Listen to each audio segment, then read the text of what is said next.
Today I wanted to talk about um, our internal critic.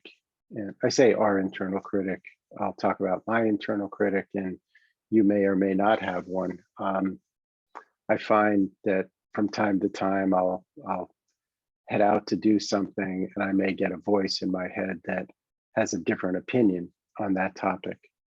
And this also comes up from time to time in terms of the topic of imposter syndrome.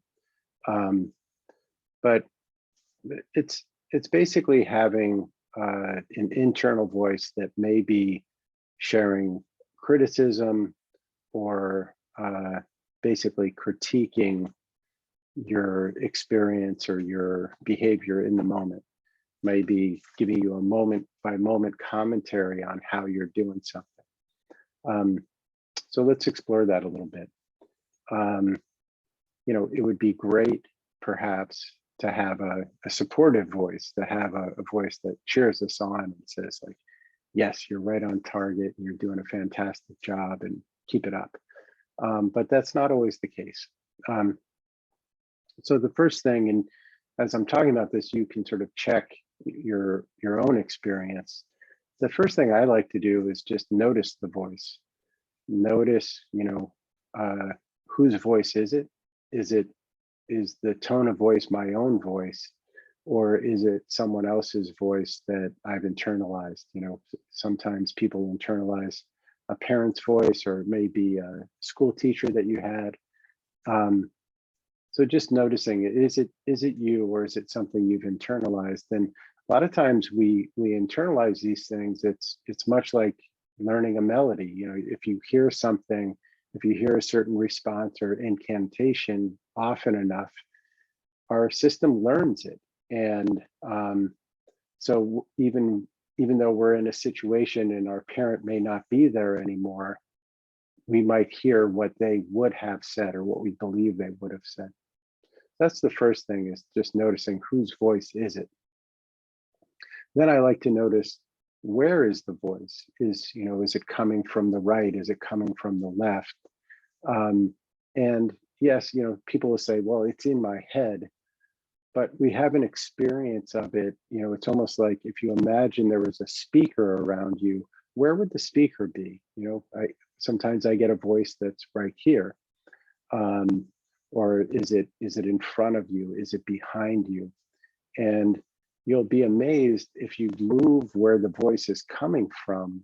Very often it can have a huge effect on how that affects our experience. So even if the voice is saying something hurtful, if you move it around, you may find that you don't get the same physical response to it.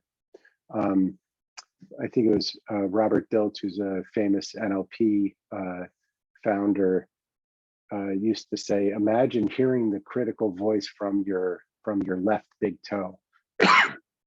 And it's kind of hard to take a voice seriously when it's coming from your left big toe. So I'd recommend trying that. The next thing is, I find that just like with people in general, if I'm trying to argue with whatever the internal critic is trying to share, the more I argue, the more it tends to dig in its feet and get stronger even. So if you can begin to get curious about what is this message or what is this voice trying to do for me, very often then you can start to get in alignment with it. And an idea that I've mentioned before is this idea that anything that's going on in our experience is trying to do something meaningful or purposeful for us. So, if you have a voice that says like, oh, that's not good enough or something like that, you can get curious, okay, what is that message or what is that voice trying to do? And it may be trying to protect you or help you avoid criticism, something like that. And if I can become aware of what it's trying to do, then I can acknowledge it. Thank you for sharing. And I either want to accept the message or I don't. So knowing the intention can be really powerful. Another thing you can do is you can actually experiment with changing the tone of voice. So what if somebody was offering the same message, but it was a voice of somebody that you know that is supportive, and the tone of voice was supportive. So, why would you do something so silly? And if you change the tone of voice, again, sometimes it can disconnect any sort of physiological or emotional response to the voice. And then the last thing that I usually do if I have sort of a persistent voice is, in essence, it's almost like I hijack the voice for a second. I say what it's saying a couple times, and then I might slow down myself saying it, slow it down almost to the point where it stops, or I might speed it up to the point where it starts to be silly or absurd. I might really lower the tone of voice so that it's very soft, so that it's very gentle.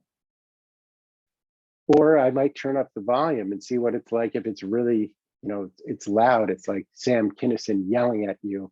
And again, at that point, my response is different. I might actually find it amusing. So the last thing I'll leave you with is, what if the voice was your ideal mentor or coach? What if the voice was somebody that you really believe in, and not just their tone of voice, but the messages that they were giving you? What would it be like if you had somebody who really was cheering you on, who really was giving you the support and the kind of push that you would like? I do find that some people like having a critical voice, or a very, internal voice with strong language, because that's what they respond to. And if that's you, that's fine. I know if you read the author David Goggins, the way he talks about himself and about other people, it's all this tough love stuff, and that, obviously it served him.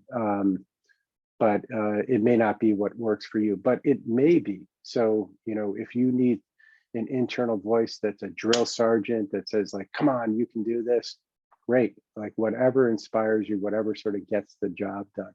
So I hope you enjoy exploring this and really checking out different options for curating your own internal experience, so that it's not just happening on default. Yeah, have some fun with that.